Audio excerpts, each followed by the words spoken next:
Hi, and welcome back to another session of reading comprehension skills. In this session, we're going to focus on one specific skill, and that is being able to identify conjunctions uh, or conjunctions as keywords in reading. Okay. But before we begin this session, please click on the link given and download the file and go through the file. Maybe it'll help you understand the session more, and it'll also provide you with a lot of examples and details that might not be covered in the video. Okay. So here we go. So first of all, what are conjunctions? You can look up the definition of conjunctions in a dictionary, or you can also refer to your grammar material, and it's a very commonly used word there. Now, essentially, conjunction is a word used to connect clauses or sentences or to coordinate words in the same clause. Now, this seems like a formal definition. Very simply put, conjunctions are words which help connect parts of sentences to each other. For example, and, but, if, moreover, however, although, since, therefore, yet, because, etc., etc. Okay, so there's a whole list of it available. It's available in the document section. But these are these are conjunctions, and they help connect parts of the sentences. Not only that, they don't just connect, they also provide information about what kind of connection is there. For example, they provide information about the flow. So let's say there is a big difference between using an and a but. When you use an and, the information is being continued, and when you use a but, there is some kind of a turnaround in the information. Okay. Connecting it to what we did in the previous session, we learned about general and specific, right? The idea, how to identify main idea, and using the general and specific nature of information. Now, the conjunction for that is very simply for instance and for example. So when you're reading a passage and you come across a for instance or for example, it's a very clear-cut indicator of that whatever is going to follow is a specific instance of the general idea mentioned before this conjunction or before this keyword. Okay, so I hope that made sense. And whatever passages you read now, try and identify this for instance and for example, because general and specific is also a very integral part of having a good command over what you're reading. Okay. Okay, so conjunctions, they establish connections, and they also provide information about the nature of connection. Okay, so let's see how they work. So look at the following example and try and complete the sentence. You can complete it in your own words, or maybe you can choose from the options. Okay, so Ram worked really hard for his exams, but yeah. Uh, I'm pretty sure that most of you came up with he failed the test or some kind of a negative outcome. The reason for that is this but is if you look up the dictionary meaning of the word but, you will see it works as a contrast provider. It tells you that whatever has come before this word and whatever is coming after this word, there is some kind of a contrast involved there, some kind of opposition involved. Okay. So, if you look at it, so this is not only just a simple connection, it is also telling you about the nature information that is going to follow. That is, for example, if you consider Ram worked really hard for his exams as positive, what is going to happen after but is a negative, or vice versa. Okay. So conjunctions, they help us establish connections, and they also provide information about the nature of connection. Not only that, if you while reading, if you can learn to identify conjunction, they also help us predict information. Okay. For example, this time I'll give you no options, and look at the example given. Although Tendulkar was a great batsman, his captaincy, it's up to you to complete the sentence. So take your time and think about how you would complete the sentence. Okay, maybe you can put it up in the comment section. So again, although Tendulkar was a great batsman, his captaincy, chances are, if you've taken the time to think it through, chances are that most of you came up with a negative comment about his captaincy. His captaincy was poor, or was not as good, or was not as good as Ganguly's, or something like that. Okay, but look at the other example, pretty much the same kind of a sentence. Not only Tendulkar's batting was great, but also his captaincy, and you have to complete the sentence. Again, take your time, think through. Not only Tendulkar's batting was great, but also his captaincy.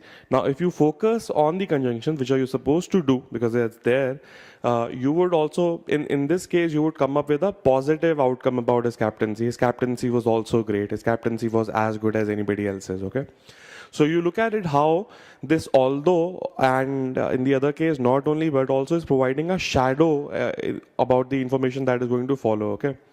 So a good reader, what he does is knowingly sometimes and sometimes unknowingly, he will use this information provided in the keyword to anticipate information. Okay, to predict information, and then when he's reading what is going to follow, it's like that information is being repeated twice, leading to better understanding. Sometimes you can also just use the keyword to jump and skip the information, because let's say if you have understood the first part using the keyword, you have understood the pretty much the second part without reading it really, and then maybe you can jump through data a little quicker. Okay. Uh, Again, to repeat that idea, to help us understand and cement the idea, let's look at another example. And what I want to convey is that there is a very digital mathematical sense to this. Okay, it's not subjective, this is not creative, it's almost mathematical. Okay, so for example, in this case, Ram is honest, hardworking, kind, polite, and always punctual. His brother Sham, on the other hand, okay, I will leave the completion up to you. But chances are that most of you would come up with qualities of Sham as dishonest, lazy, unkind, impolite, and maybe late. Okay, so if you see, it's a very direct and a contrasting correlation, right? Honest becomes dishonest, hardworking can become lazy, kind becomes unkind, polite becomes impolite. Now, this is just a sentence creation, but if start noticing this on the other hand in the passages that you get from your material or whatever you're practicing, you'll see that the correlation is maybe most of the time pretty mathematical. Okay, so you can really count on these keywords to predict information. Okay, so now if I had used this on the other hand to predict information about Sham, and I was reading it also, let's say if I'm fully reading the passage anyway, that information is getting repeated. Not only that, when I come back to the passage for looking at questions or maybe checking my information again, this on the other hand should jump out to me very quickly, because it provides a structural information map kind of a thing also. Okay, and that is the last part of understanding conjunctions, that they establish connections and they provide information about the nature of connection. They help us predict information, and lastly, if you've read the whole passage and you've identified these keywords and conjunctions, you will have a very clear view of the passage, a very clear map of the passage, a logical structure to it all. Okay, for that, let's look at this example.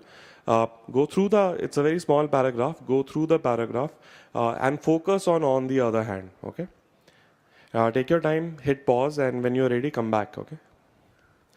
So let's assume that you've gone through the passage and you've read the passage and it's pretty easy, you've understood it. But if you focus and if you pivot your attention on the other hand, life becomes very easy, because I can almost provide a color code to it. And this color coding is quite important while learning, because it talks about, basically it helps you visualize information. Okay. Otherwise, before this, everything was just black and white, right? So we want to put some logical color to it. Okay. So let's say this on the other hand, if I look at it before the on the other hand, the inclination is to bomb. Yeah, I'm sure you have gone through the passage and you can see it clearly.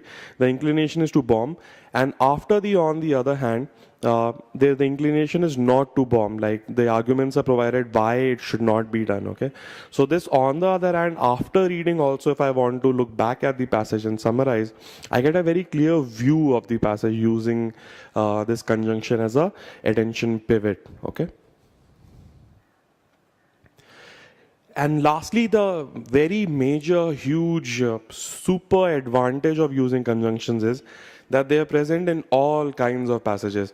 The passage might be about philosophy, it might be from the art domain, it might be about critical analysis of something, it might be from the sciences, management, psychology, socioeconomics, it could be about anything. But these conjunctions, these moreover, however, on the other hand, therefore, they will always be present. Okay. So it makes sense to invest some time into learning them and maybe brainwashing yourself to identify them every time you read. All you have to do is maybe for the next 7 days or 10 days of reading, whenever you read, whenever you encounter a conjunction, learn to underline it, pay your respect to it, look at it, understand what it is doing, and try and predict information before you read the information. And just 7 days of doing so will permanently train your brain to recognize them and jump at them. Okay, so this is how conjunctions work. If I want to go into more detail, not only that, they can be further categorized. Patterns always help us. Okay, so for example, they provide various kinds of function. Let's say addition and continuation. So conjunctions for those are also, again, furthermore, moreover, very simply and also. Okay, so when I say, for example, if I gave you an example and said uh, Tendulkar is a great batsman. Furthermore, so something positive will come because we are assuming that Tendulkar is a great batsman is a positive thing. And furthermore, the nature of information will remain the same. So using this keyword, you already know that whatever, in fact, I haven't even mentioned what comes after that, but whatever comes after it will be some positive about Tendulkar. Okay. Similarly, moreover. So let's say the economic situation is not very good right now. Moreover, so another negative thing is going to follow. Okay, so this is how they work. And what we're trying to do right now is we have understood how conjunctions work and what great advantage they provide in terms of improving my comprehension. Now we're just categorizing them and learning what functions can they do. So for example, words of consequence and conclusion. When you see these words, thus, therefore, in conclusion, consequently, etc., you know what is going to follow after this word is a conclusion or a consequence. What is a conclusion and a consequence? We'll leave that discussion for another day. Let's say emphasis or focus. So let's say there is a word chiefly there or especially. So I know what is going to follow after especially is more important than what has followed before. Okay, what has come before. This one is also very, very important, likewise and similarly. Okay, so when you see a similarly, let's say you have understood the idea before the similarly, you know that idea is going to be repeated in another form, in another word, in another example, maybe. Okay, so I hope all of this is making sense to you. A couple of examples analyzed and color coded are given in the document. Maybe you can go through them and see these. This kind of structure providing, this kind of logical connection making in action. It is not live, so you have to go through the passage and then the analysis is given on the next page in color coding. I hope you understand what the color codes represent. Okay. Okay, so I hope all of this made sense. Going back very, very simply, if you want to summarize into a one-line rule, or if you want to find the main idea for this whole session, it is very, very simple that try and identify and focus on conjunctions when you cross them in reading and use them to anticipate, predict information, provide a structure to information. Okay. Very, very simply, when you see a conjunction for the next few days, underline it and think about it. Okay. Okay, so that's it for this session. See you in the next one. In that, we'll talk about another skill related to reading and then maybe a few full length passage examples to apply all of these skills together. Yeah. So see you soon.